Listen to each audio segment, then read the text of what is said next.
हिच्या गर्भाशयामध्ये पॉलिप आहेत आणि तिला माहिती पाहिजे की हे आपल्याला गर्भधारणेच्या पूर्वी काढलेच पाहिजेत का. हे बघ, पॉलिप म्हणजे मांसाच्या अगदी छोट्या छोट्या गाठी गर्भाशयाच्या आतमध्ये असू शकतात. आणि ह्या गाठी बनतात कशातून? तर गर्भाशयाचं जे अस्तर असतं त्या अस्तर म्हणजे एंडोमेट्रियमच्या त्या गाठी असतात, त्यांना आपण एंडोमेट्रियल पॉलिप म्हणतो. ते जर अगदी छोटे छोटे असतील तर ते काही गर्भधारणेमध्ये अडचण करत नाही. पण जर ते मोठे असतील, त्याच्यामुळे ब्लिडिंग होत असेल, त्याच्यामुळे स्पॉटिंग होत असेल आणि बरेच दिवस आहेत आणि आपल्याला गर्भधारणा सुद्धा होत नसेल, तर ते आपल्याला काढायला लागतात.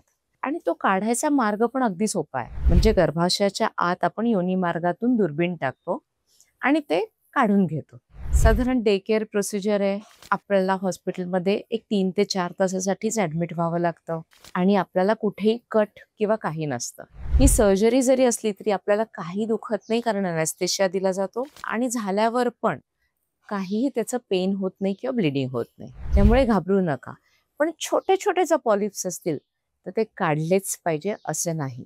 पण जेव्हा आपण IVF करतो, आपण एम्ब्रिओ ट्रान्सफर करणार असतो, त्याच्या आधी मात्र आपण ते काढायचा नक्कीच सल्ला देतो.